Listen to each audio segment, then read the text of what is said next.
Почитувани граѓани, почитувани представници на медиумите, почитувани колеги. Оваа пресконференција се совпаѓа со почетокот на кампањата за локалните избори. На граѓаните на Република Македонија им пожелувам фер и демократски избори. Атмосферата во која сите ќе бидат слободно да изразат својата волја за избор на кандидат за лидер на општината во која живеат и од кој ќе очекуваат да ги реализира нивните интереси.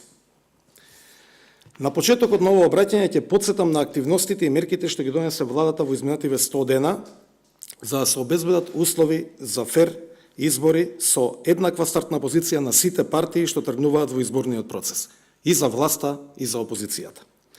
Една од првите мерки што беше донесена беше одлуката за стопирање на владиното рекламирање. Рекламирањето не е транспарентно и отчетно информирање, туку многу повеќе пропаганда која се злоупотребуваше во изборните циклуси што ги организираше претходната влада. Во пресед на изборите, владата донесе декларација за заложби за слободни и фер избори. Усвоивме и дистрибуиравме прецизно упатство за начинот на постапувањето на премиерот, министрите во владата и на сите останати државни функционери, за забраната за користење на државните ресурси како возила, опрема и останато за време на изборната кампања. Владата ги повика органите на државната управа да ги преземат сите неопходни законски мерки за да го гарантираат неприкосновеното избирачко право на секој граѓанин. Ги повикуваме вработените во државните институции да пријават доколку врз нив се вршат притисоци во однос на нивното право на слободен избор. Владата усвои изјава за изразување на силна политичка волја и поддршка од владата и институциите за континуирана примена на етичкиот кодекс за медиумско известување. Во изминатите повеќе од 100 дена ги направивме владата и сите владини институции отворени и достапни за граѓаните и медиумите. Речи си да не помина ден без пресконференција, понекогаш и по 2 или 3 во еден ден, за да ги презентираме владините политики, мерки и акции, да ја понудиме на јавноста нивната оправданост и да побараме оценка и мислење од граѓаните, од вас медиумите, од стручната јавност. Ова е прв владин состав што на ваков начин, отворено, без предрасуди и комплекси и пристапува на јавност.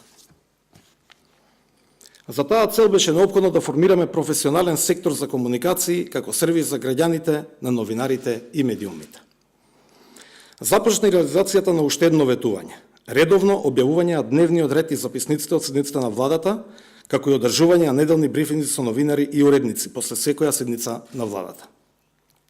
На новинарите на тие брифинзи, без исклучок, им се елаборираат усвоените мерки, одлуки и информации на седниците на владата, им се ставаат на увид усвоените материјали. Покрај портпаролот на владата, комуникацијата за поголема транспарентност и отчетност ја остваруваат и лицата одговорни за односи со јавност во министерствата и во одделни државни институции. Поголемиот дел од мерките што ги презедовме за поголема транспарентност и отчетност се вградени во календарот на планот 369. Тој календар е ставен на увид на јавноста и од тој календар и од тие обврски нема отстапки. Го укинавме надоместокот за добивање информации и документи од јавен карактер. Секој може да ги добие бесплатно во електронска форма на дигитален носач или на мејл. Обезбедивме бесплатно користење на услугите на Централниот регистар и на Агенцијата за катастар за недвижности. Со оваа мерка ја олеснивме работата на новинарите со слободен пристап до извори на информации од посебно значење за истражувачкото новинарство. Го подобривме концептот за соработка меѓу владата и граѓанските организации. Незамисливо претходната политичка пракса, донесовме одлука за декласифицирање на сите договори за државна помош на странските инвестиции. На сите редакции кои тоа го побараа им се доставени одделни договори на увид. Вчера ја објавивме анализата на вредноста на договорите и за селекција на медиумите кои добивале сериозни суми за владините кампањи. Владата се обврза дека задолжително и детално ќе ги објаснува сите законски предлози и дека ќе понуди неделна можност за поставување на пратенички прашања. Ова е предлог до Собранието на Република Македонија. Во постапка е утврдување на конечна верзија на нацрт законот за аудио и аудиовизуелни медиумски услуги, за реформите во медиумите, кои се носи низ широка јавна дебата и во него ќе бидат вградени сите конструктивни предлози. се води темелна истрага за сите случаи на застрашување, притисоци и говор на омраза против новинарите, со цел да се поттикне слободното новинарство и да не се повторуваат такви практики во иднина. Ги декласифициравме информациите кои се однесуваат на службените патувања, репрезентација и други непродуктивни луксузни трошења. Календарот на секторот за комуникација, транспарентност и отчетност, како и на моите активности како министар заложен за овие области, беа исполнети со многобројни настани, средби и конференции. Почитувани присутни, оваа влада постави нови стандарди во однос на комуникациите, транспарентноста и отчетноста. Со ваша помош, конструктивната критика на новинарите, со препораките на стручната јавност и на граѓанските организации, планираме овие активности да ги усовршиме и да добиваат нови креативни решенија. Тоа е во интерес на подобра работа на владата и за доброто на граѓаните. Ви благодарам. Повелете дали имате прашање.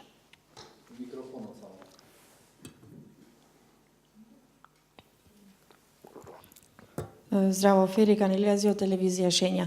Јас би сакала да ве прашам дали знаете дали сите министри кои што се во владата работат совесно, односно не ги злоупотребуваат тие добродетелства, да ги наречам, од владините средства во прилог на кампања политичка. И дали е во ред во текот на министерување некој да земе годишен одмор за да се посвети на кампања на една политичка партија? Јас ви кажав дека владата донесе одлука дека не сме да се користат средства во државна собственост за време на кампањата и таа одлука е обврска за сите министри во владата. Верувам дека сите ќе почитуваат, бидејќи амбиентот е таков во оваа влада и едногласно беше усвоена таа одлука без никаква задршка.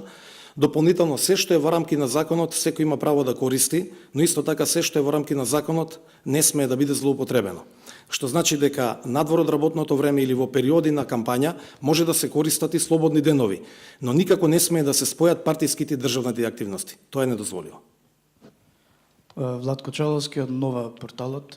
Господине Поповски, колку мене ме интересира бројката као бројка, колку луѓе се под ваша надлежност во секторот за транспарентност?